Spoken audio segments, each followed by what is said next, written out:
embriologi itu fungsinya untuk apa? Embriologi fungsinya buat apa ya? Untuk berkembang gitu ya janinnya. Gitu ya.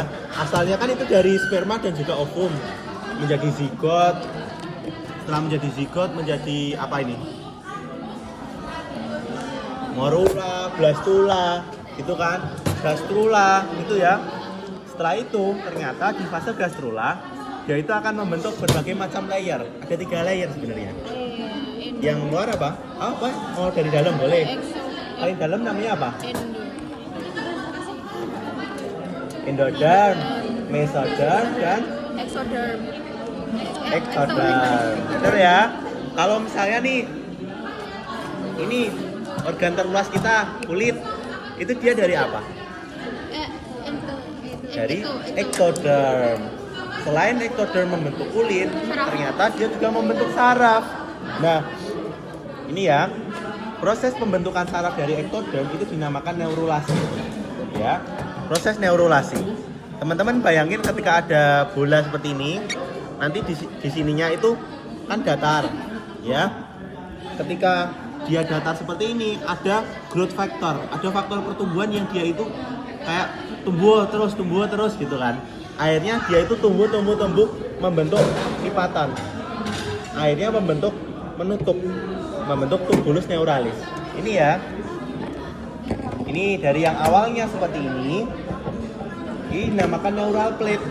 Yang datar seperti ini dinamakan neural plate. Setelah dia datar, ternyata dari notochord dia itu akan menginduksi faktor pertumbuhan yang banyak sampai akhirnya dia membentuk ombak seperti ini ya, membentuk plika, lipatan. Dinamakan neural fold. Nah, yang alur di bawahnya itu dinamakan neural groove atau sulcus neuralis. Itu ya. Tujuannya itu apa? Tujuan dia itu melipat itu untuk menutup, paham? Sampai akhirnya dia itu akan membentuk tubulus neuralis. Nah, fungsinya tubulus neuralis itu untuk apa? Dia akan membentuk suatu rongga seperti ini, panjang, yang nantinya di ujung-ujungnya itu akan sebagai tempat pertumbuhan saraf, terutama ujung bagian kranial. Ini ya, ini ketika sudah menjadi apa? Jadi apa? Bentar, aku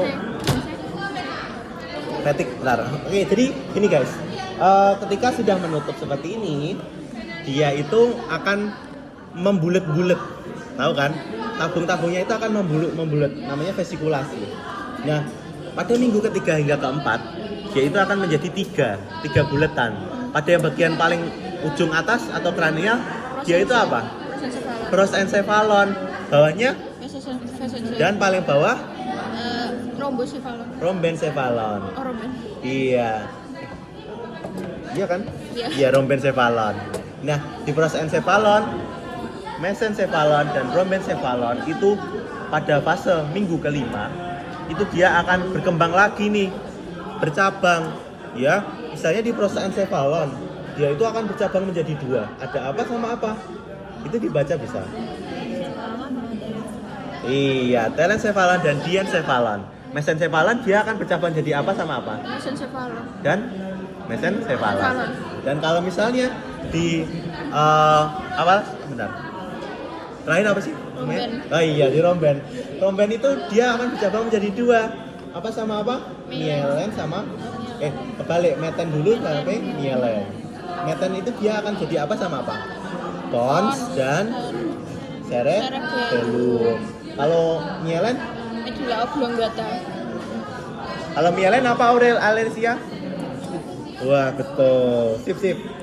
Dan nantinya aku tanya nih, teman-teman. Ini kan Denis, anggap aja ini tubulus neuralis. Di sini ada dindingnya, ada rongganya. Lah yang berkembang menjadi cerebrum, gitu-gitu itu dindingnya atau rongganya? Dindingnya ya. Kalau rongganya nanti berkembang jadi apa, Denis? Itu yang ventriculus. Bakal berkembang jadi ventriculus, Denis. Nah, nantinya nantinya misalnya nih di ini nih telencephalon, dia akan berkembang menjadi cerebrum. Karena cerebrum ada 2 kan, 2 hemisferium, berarti itu juga akan membentuk 2 jendolan, 2 vesikel. Bawahnya ada diencephalon. diencephalon dia akan membentuk apa? Talamus. Talamus. Hipotalamus. Dan yang otak-otak dalam lah, ini ya, membentuk menjadi talamus daerah sini ya. Dan itu nih ada lagi bawahnya mesencephalon, dia membentuk ya mesencephalon. Bawahnya lagi mianencephalon dan metencephalon. Metencephalon dan mianencephalon membentuk apa? Kalau metencephalon Sare? Belum. Kalau ya aku tuh dia bilang gimana? Oh udah toh. Oh iya, lubangnya ternyata itu lubangnya itu untuk membentuk ventriculus ya guys. Ini ya. Kalau misalnya tadi nih lubang di lubang di sini dia akan membentuk apa? Ventriculus yang lateralis. Sumbo ya. Ini diencephalon membentuk apa? Ventriculus apa? Tertius. Bisa dilihat ya, ventriculus tertius. Mesencephalon dia membentuk apa? Ventriculus apa? Salah, aqueductus. Dia akan membentuk aqueductus. Oke, kalian ada bayangan nggak? Oh, oke, aman. Oke, terus kalau paling bawah berarti mianencephalon dan metencephalon dia akan membentuk yang tadi apa? Ventriculus Quadratus. quartus atau quadratus? Quartus. Quartus ya. Dan oke, gini guys. Sudah kan dari tubus neuralis rongganya itu dia akan membentuk apa? Ventriculus. Kalau dindingnya ya membentuk macam-macam tadi ya. Contohnya cerebellum dari telencephalon. Kalau misalnya proses-proses tadi, proses bersatunya tubulus neuralis itu membutuhkan apa? Asam folat. Ah, iya. Kalau kurang dia nggak bakal menutup sempurna atau bahkan nggak menutup sama sekali, sehingga otaknya terbentuk nggak kira-kira? Tidak. Kalau tidak disebut dinamakan anencefali. Itu ya, kelihatan nggak? Itu ya. Nah, anencefali, tapi ada sih yang dia itu nutup, cuma nggak sempurna. Namanya apa? Ini tinggal dibaca guys. Cephalocele. Iya, encephalokel ya. Dan ini nih, ternyata di medula spinalis juga terjadi. Gitu ya. Namanya apa? Spina bifida. Ada 3 jenis spina bifida. Spina bifida yang dia itu nggak membentuk jendolan, dia hanya tumbuh rambut, tulangnya itu nggak terbentuk juga, namanya spina bifida yang okulta. Terus ada spina bifida meningocele dan myelomeningocele. Bedanya apa?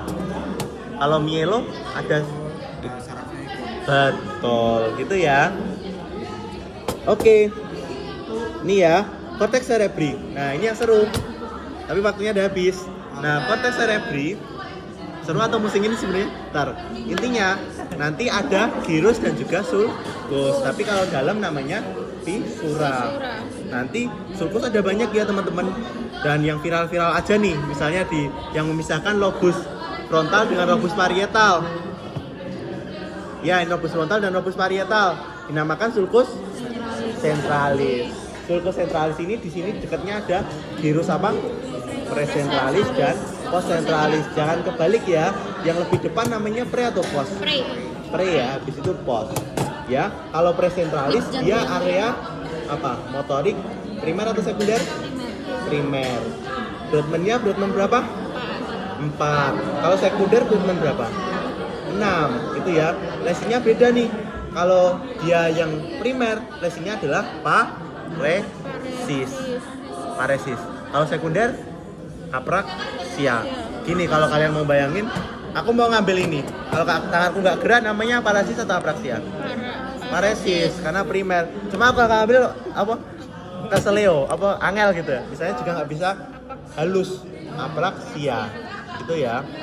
Nah, itu kalau motorik. Sekarang kita yang gyrus postcentralis. Untuk apa? Sensorik. Misalnya untuk meraba panas, dingin gitu ya. Apa lagi ya guys? Kok nggak aku slide sih? Oh iya, ini ya ada sulcus juga, sulcus lateralis cerebri sylvie. Fungsinya buat apa? Memisahkan lobus parietal dengan temporal. Ditempati oleh arteri meningialis Iya. Loh, aku ngeset anu nggak ya? Oh, bentar. Ya oke. Nah, terus apa lagi ya? Ya, sulcus parietal occipitalis memisahkan itu ya. Kalau kokalkarina memisahkan apa? Lobus apa? Memisahkan enggak? Enggak ya. Dia letaknya di lobus occipital. Di dekat situ itu ada Brodmann 17. Fungsinya untuk visual primer. Itu ya.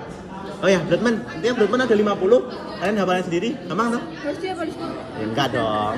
Contohnya nih ada Brodmann 4. 4 tadi ya sama ya, presentalis tadi ya. Kalau lesi dihafalkan lesinya apa namanya. Kalau 6 yaitu terus misalnya nih kalau Brodmann 312 tadi ya 312 itu buat konsentralis tadi. Apa lagi ya? 43 buat ngecap. Oh ya, bisa tarik bener. Terus 17 melihat 4142 mendengar kan? Terus vernikal sama broca. Bedanya vernikal sama broca apa? Kalau broca buat bicara. Kalau itu yang motorik biasa. Betul, gini ini ya. Kalau misalnya aku, kamu ngomong aku dong. Halo, Hello Kitty. Berarti nyambung nggak kira-kira? Enggak. Aku bisa ngomong dengan jelas toh? Iya. Berarti gangguan motorik ngomong nggak? Enggak. Berarti brokanya aman. Tapi aku nggak bisa mencerna bahasa, vernikal. Tapi misalnya aku gitu berarti apa? Broca, gitu ya. Ya paling juga Brodmann-nya, Brodmann 4445. Namanya dua-duanya itu apasia, cuma apasianya beda. Iya. Oke, lanjut Mas Dilan. Selesai. Oh ya udah selesai ya. Oke, ya udah nih. Area Brodmann-nya 4445. Terus sama ini ya, mereka itu terhubung ya. Ada nggak namanya? Fasciculus arcuata. Itu ya. Apa? Aku biasanya nggak pernah ngasih proses sih. Apa?